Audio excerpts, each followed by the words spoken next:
Assalamualaikum warahmatullahi wabarakatuh. Samarasun bara tepang dangudi sareng pidangan dongeng Sundanya. Urang ngadongeng deui, urang neraskeun hanca dongeng anu katunda kalayan ngabantu jajarah carios. Nyegik, ieu dongeng teh karangan Mang Nyaliranya. Sok sanaos dongeng anu basajan, malah mandar janten hiburan. Atuh kabaraya anu setia manco kandongeng Mang di mana we ayana mugi sadayana aya dina kasehatan lahir sinerangan batin dilalancarkeun sagala rupinanya. Tong hilap dirojong ditaroelan tombol subscribe. Atuh mangge nganunkeun kanu parantos like oge komen. Mangga mitra, supados tenjang kolong ting kana waktos urang sami-sami dangukeun kumaha terasna ieu carita. Sok kaparayun sadayana.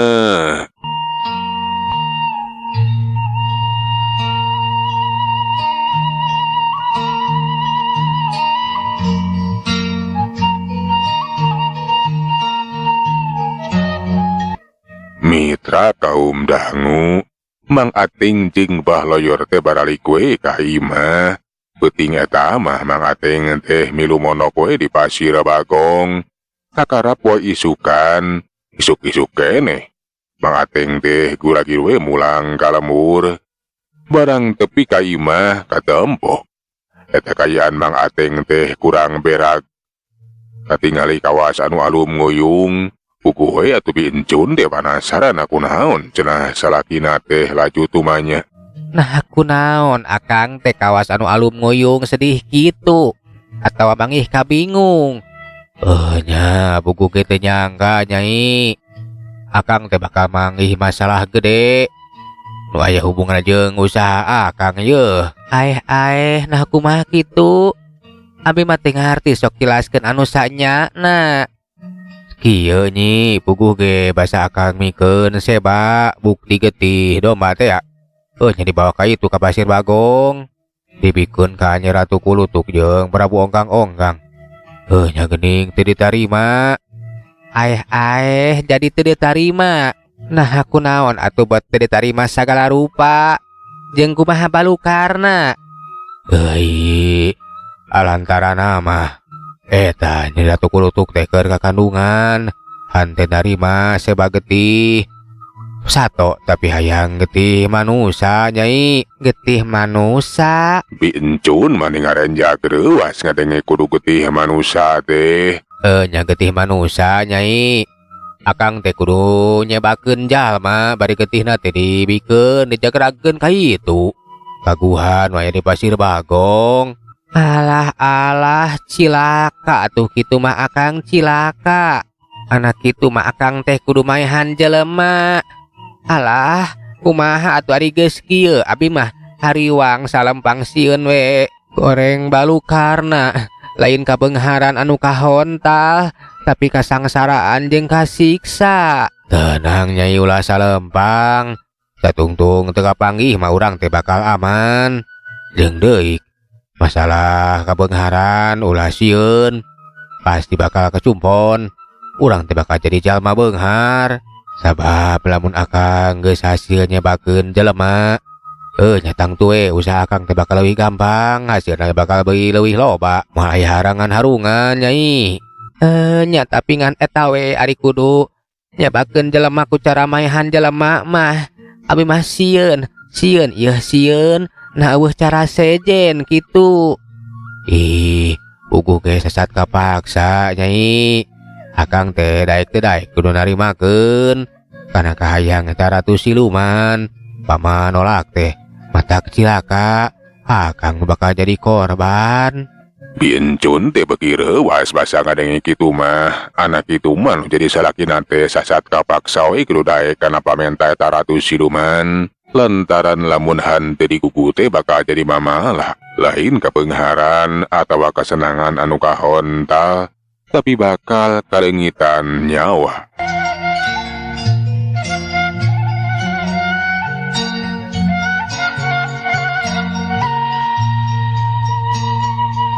Lamun kitu mah akang teh geus kapaksa mah bisa nolak. Nya kapan gitu. Jadi geus ayeuna mah ulah jadi pikiran. Ulah nambahan kabingung akang. Mudah-mudahan wae nya sok sanajan urang nganggugu kana kahayang eta ratu siluman ku cara maehan jalma nyebakeun jalma nya urang bakal salamet aman henteu kapanggih jeung deui dina kapanggihnakeun eta mah urusan akang. Nya tapi abi mah ulah arek dibabawa Kang, ulah arek dibabawa. Mitra kaum dang weta bincun teh tempo aya mamalana mah. Embung arina pikeun kudu kababawa mah. Teu cara manehna teh hayang kana kabeungharanan. Mitra kaum dangu atuh gancangna carita. Mang Ating teh sakumaha biasa we ngajalankeun pagaweanana. Ngan bae ayeuna mah henteu wani nyokotan duit perhiasan ti lemurna. Tapi ngadon we ka lemur-lemur sejen atuh teh saeutik. Loba jalma ti lemur sejen anu geus jadi korban kalengitan duit emas perhiasan anu lain ngan saeutik. Atuh kayaan di lemur sejen ge gujrud we mitra. Ngan bae bedana teh pagawean Mang Ating di lemur sejen mah henteu katohyan henteu kanyahoan. Ting acan meureunnan mitra. Dan aya jalma nu diparengkeun ngamenehankeun aya bagong kajajaden. Teu karasa mitra waktu sabulan teh kiwari bebeunangan Mang Ating teh mingkin tambah loba bae. Jelas kasenangan teh geus mimiti ka sorang. Ngan aya anu ngaganjal kana hatena Mang Ating. Lantaran ayeuna teh cenah geus waktuna kudu nyebakeun jalma. Aduh kumaha yeuh. Bangkading ayeuna teh waktuna aing teh kudu nyebakeun jalma. Barjeng nganterkeun getihna ka Pasir Bagong. Kunaon kalah Kang ngahulang kitu? Tingali ieu abdi akang meni reuncem kieu. Lamun kongang mah perhiasan teh hayang dipake kabeh. Ngan bae sieun disebutkeun toko emas maju. Ceuk bincun bari kumelis we nemongkeun perhiasan emas anu keur dipakena. Mang Ating teh ngareret ka pamajikanana. Puguh ge akang mah keur bingung. Geus heula ulah Kang nguruskeun nu kararitu. Nah bingung kunaon ari akang teh? Nya kapan ayeuna teh geus waktuna akang teh kudu nyebakeun jalma. Getihna kudu dipikeun ka itu, ka Pasir Bagong. Alah, jadi ayeuna waktuna teh. Nya ayeuna pisan. Kade ulah nyebakeun abdi. Akang ulah tega jeung luluasan. Kena-kena akang teh ayeuna geus aya parobahan. Terus laju wae nya unggah adat hayang ganti pamajikan. Terus nu jadi sebakeun teh abi. Nah, di manen Jun. Nya moal atuh. Ulah kitu deuleu euy. Anggur bantuan akang mikir. Ngara pagawean akang teh henteu kapanggih ku jalma sejen. Pagawean akang teh aman. Nya bingung abi mah. Teu apal kumaha carana atuh akang. Pek-we ku akang pikiran nah di maneh. Ieu pisan bantuna. Hayang ngeunahna bae, Emcun. Nya atuh kudu kumaha? Kumaha akang? Abi mah terus terang henteu apal. Ngan ari cek abdi mah lamun neangan korban teh ulah urang dieu. Geus we atuh neangan korban teh urang jauh. Ngarah henteu kapanggih. Ngan bae ari cara ngarah amanah mah eta mah urusan akang. Nya Enjun kapaksa we akang teh kudu lunta. Neangan lembur rada anggang. Pikeun neangan korban anu manggaran. Kudu sagancang lantaran lamun telat teh. Akang nu bakal jadi korban teh. Alah nya atuh jig, rek iraha akang initna. Ulah nepikeun ka telat kumaha lamun akang jadi korban. Lamun akang jadi korban teh maneh anu ngeunahna, maneh anu senangna. Kawan maneh mah bisa neangan di salaki atuh. Bari jeung dina kayaan geus loba pakaya, loba harta. Ulah kitu akang. Henteu moal kitu moal. Ulah ngabohong maneh teh Encun. Lamun kami nepikeun ka jadi korban, beureunan maneh bakal atohnya. Henteu moal atoh akang abi teh bakal sedih. Bakal kanyerian kalengitan ku akang. Pokona mah moal manggih di lalaki kawas akang. Anu sakitu tanggung jawab sakitu belana. Malahan menaruhkeun nyawa sagala rupa demi nyenangkeun abdi. Jeung di ayeuna teh kapan abi teh geus disenangkeun. Geus ayeuna mah jigwe rek iraha. Gerateangan eta korbana. Nya isukan we nyai akang teh rek indit. Jeung di lamun geus meunang korban teh rek sakalian. Nya dibawa ka Pasir Bagong getihna. Jadi lamun akang rada dilatih, ulah dedepeun. Nya atuh mudah-mudahan sing hasil ulah nepikeun kami sleuk. Lamun nepikeun kami sleuk teh kapan bahaya, mata kecilaka. Gitu cenah mitra kaum dangu isukan teh tabang ateng terek luntawe ninggalkeun lemur. Rek neangan jalma pikeun dijadikeun sepa atawa korban anu munggaran. Sok sanajan henteu gampang, jeung deui gede resikona, tapi dalah dikumaha. Pamenta Ratu Siluman Ratu Kulutuk teh kudu dicumponan.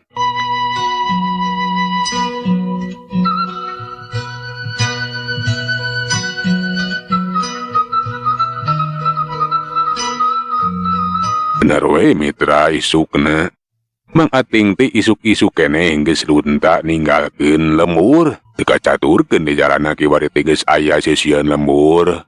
Buku we atuh padananya kurang lembur anu arek arinit ka sawah atawa ka kebon. Narek ka mana cenah isuk-isuk keneh aya ku getol-getol teuing usaha teh. Sararea oge kudu muji. Kana ikhtiar Mang Ateng anu henteu reureuh-reureuh. Malahan mah kiwari teh kapan geus aya parobahan. Geuningan cenah kurileukeunan mah dikeureuyeun usaha teh ngabuahkeun hasil. Kabeh ge henteu apaleun. Lamun eta parobahan teh lain hasil tina usaha sakumaha biasa, tapi usaha tina jalan anu nyimpang. Basa Mang Ateng geus ajauh ninggalkeun lemurna.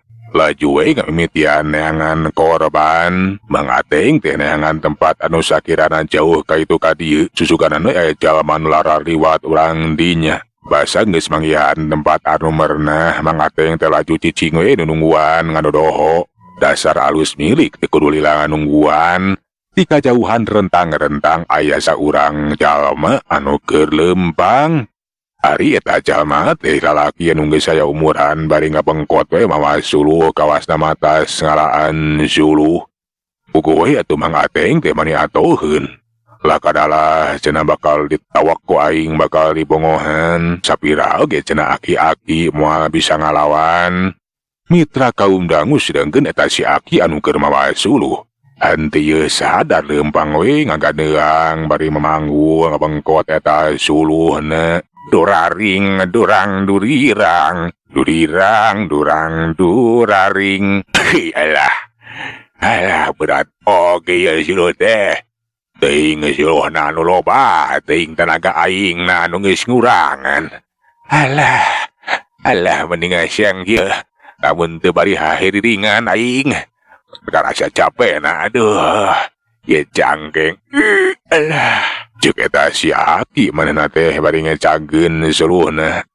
Kek diuk teh jauh ti rungkun ti tempat panyumputan Mang Ateng. Poe atuh Mang Ateng teh manimpungaheun. Manehna teh geus taki-taki seret. Besok palatina nu nyelapna cangkengna teh geus dicekel. Kapak saing teh kudu maehan yeuh. Eta aki-aki teh ku aing kudu dipeunjit. Keun bae aki wayahna kudu paeh, da aki mah geus kolot ieu. Alah tapi karunya sabenerna mah teh tega. Tapi dalah dikumaha. Daripada aing jadi korban, leuwih hade ngorbankeun batur. Kituna teh Mang Ateng bari ngeteyap kaluar lalaunan ti jero rungkun. Bari geus nyekelan besok balati ngadeuketan ka si aki anu keur diuk we reureuh bari hahariringan. Nunang nunaning eta nunang nunang nunaning durang duraring durang duraring cicih nyenok nyeis kadari ieu aki. Nah aing teh jadi ingat ka potongan. Alah geus ya. Ayeuna mah rek neruskeun lampah aing teh. Geus rada tuus gesang. Mitra kaum dangu eta si aki teh cung cengkat. Maksudna mah rek nyokot suluhna. Si aki teh henteu sadar. Lamun satukangeuna teh geus nangtung Mang Ateng anu geus nyekel peso balati. Ngan sakilat eta pasa balati teh dikesetkeun kana beuheung si aki seret. Iya ilah usek Siaki teh kiwaring geus ngulaek, atuh Mang Ateng teh kuragi we ngawadahan getih anu mancer di wadahan ku wadah nu geus meunang nyayogikeun. Geus ngawadahan getih si Aki mah, Mang Ateng teh laju ngaperatak lumpat manehna teh ngejat daing geus kabur aya nu nganyawankeun. Sedengkeun ari rayon si Aki mah goler we geus dina kayaan ajal binasa. Mitra kaum dangu, Mang Ateng kebat lumampah manehna teh ngajauhan ari anu dijugjug tajalian di Pasir Bagong. Geus hasil aing ya. Kudu kancang dibawa ke Pasir Bagong. Aduh, tapi aman gitu. Eueuh jalma nu nganyawankeun. Aduh, alah. Najan capek-capek oge Mang Ateng teh kapaksa kudu rusuhan we ngarah gancang tepi ka Pasir Bagong. Teu kacaturkeun di jalana kiwari Mang Ateng teh geus aya di Pasir Bagong hanteu bebejah ka bah loyor.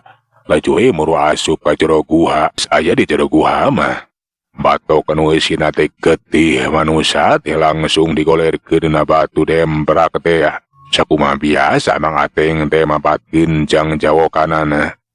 Laju ngahaturkeun eta getih ka Ratu Kulutuk jeung Prabu Ongkang-Ongkang. Tekung geus lila Prabu Ongkang-Ongkang jeung Ratu Kulutuk teh geus hadir. Katempo bangun anu bungaheuna keur lantaran pamentana teh geus dicomponan. Hihihihi.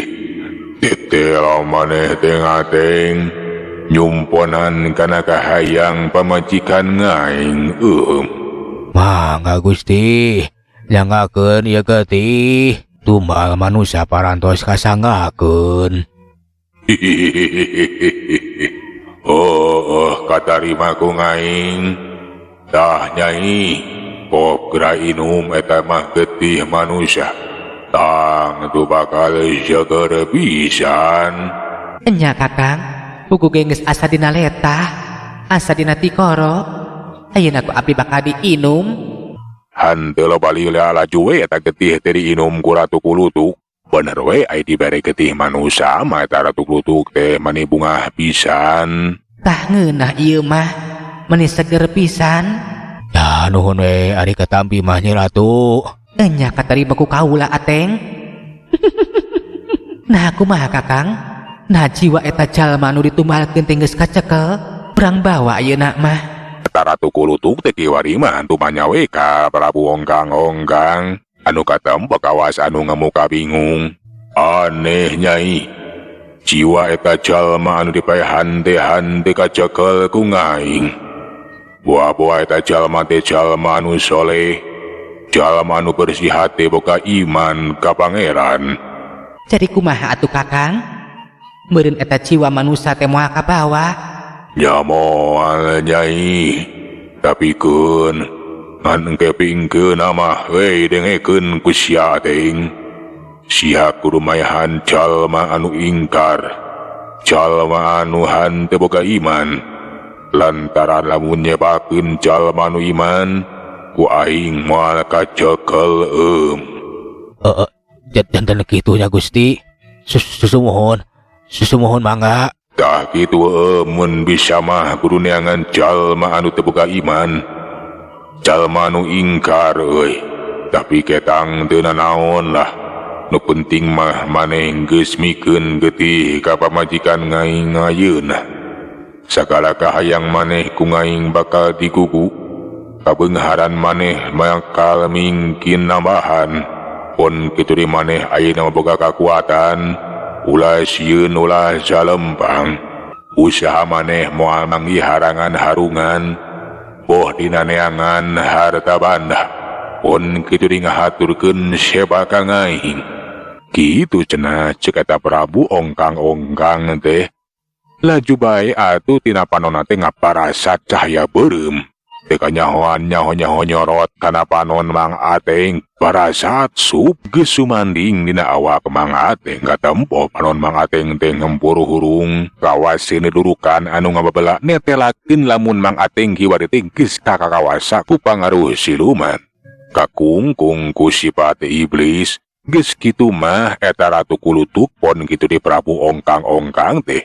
Ajueng hilas leungit tanpa lebih, hilang tanpa karana. Atuh Mang Ateng teh laju we keluar ti jero guha bari hatena teh tenang ayeuna mah. Sedengkeun di lembur anu tas aya Rajapati puguh kayan teh jadi gujrud lantaran cenah aki Inja anu tas balik di kebon ngalasuluh teh. Aya anu mergasa aya anu maehan. Ayah nasaha atunya eta jalma anu geus tega. Maehan sagala rupa. Kapan sadar ieu teh? Ki Inja mah teu boga musuh. Nya buku kitu sangka Nyai. Nah atuh Kakang Inja aya nu kelu wani maehan sagala rupa. Alah, nanaon pasualan anak buku ge. Geus nini sing sabar. Da meureun geus nitih kana wancina, geus nitih tulisna. Nya umurna kudu nepi ka inya. Ku ayu mah ayeuna mah urang doakeun we, mudah-mudahan atuh aki Inja teh ditampi iman Islamna, ampura sakabeh dosana, ditempatkeun di tempat anu nikmat mungguh Allah. Nya Jang RT. Ari kitu nama najaan umur geus aya nu ngatur. Tapi asaku tega we kitu tah. Eta jalma anu geus tandasana. Alah, nah boga pasualan naon atuh. Da salah ieu mah pasualan. Nah pokona masing nepikeun ka beunang we sing kapanggih jalma jahatna. Kudu nampa hukuman anu satimpal. Nya kapan geus dilaporkeun kan berwajib. Keun we pasrahkeun kan urusan nu berwajib. Pikeun neangan saha atuh eta jalma jahatna. Nu geus tega maehan aki Inja. Sanyana mah kuring teu ngarti. Sakanya kuring, aki Inja teh teu boga masalah. Kitu mitra kayaan di lemburna aki Inja anu geus dikadi korban kabiadaban Mang Ateng. Teteh lagening ayeuna mah pagaweana teh beuki poek bae. Kelu ngorbankeun sasama. Kelu maehan ka sasama demi ngahontal kahayang. Pereng teh kitu geuningannya manusia anu geus kalimpudan ku hawa nafsu, geus kausap ku curig ceuk paribasana mah tindakanna teh sakitu kejam jeung telenges. Leuwih kejembatan sato. Hanteu mikir mamalana, hanteu milikir balukarna. Lamun hirup teh malanggeng, tang tu bakal panggih jeung balitungan. Mitra kaum dangu tu atuh Mang Ateng anu kiwari geus beuki poek hatena teh balik dewe ka lemurna. Malahan mah kiwari teh geus aya di dieu mah. Kumaha nah geus rengse urusan teh Akang. Nya Jong Nyai geus beres. Semua salempang Akang teh geus hasil. Nya nyebakeun jalma. Getihna geus dibawa ka Pasir Bagong. Ya syukur atuh ari kitu mah. Meureunnan Akang teh bakal luasa di dina ngajalankeun pagawean. Ngajalankeun usaha. Nya ayeuna mah sabada Akang nyebakeun manusia mah Akang teh bakal leuwih luasa. Cenah mah Akang bakal leuwih aman dina pigawena. Mah sieun halangan harungan, saha wae nu ngahalangan marek sieun bakal dising hareupan. Ya syukur atuh ari kitu mah. Nya Encun, keun ke mah Akang bakal ngajalankeun di usaha. Pokona mah urang teh bakal nyorang kaserangan, nyorang kabeungharan euy, geus moal aya nu mapakan. Nya geus kabayang ku abi. Alah, meureun urang teh bakal jadi jelema pangbeungharna di lembur mah. Tapi kahade Encun, kade ulah nyerikeun teuing ye, ulah nepikeun ka kapanggih ku urang dieu tetep. Urang lembur ieu teh ulah nyahoankeun, lamun usaha urang teh teu hasilnya gik. Nya, pokona mah abi bakal apik, bakal hati-hati, jeung di Akang ge sarua kudu hati-hati ulah nepikeun ka kanyahoan, ulah nepikeun ka katewak.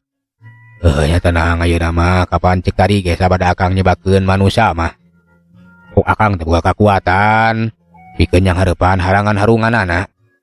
Tah, engke mah maneh teh kudu nungguan lilin. Akang teh kudu ditungguan, keun we bisa sorangan ke mah. Alah jadi kitu nya. Alahnya nuhun atuh ari kitu mah Akang bener abi teh bakal bisa sare tibra Akang anu usaha. Atoh we nu aya Encun mah lantaran kiwari mah teu kudu nungguan lilin, bisa sare tibra cenah. Bari jeung regreg.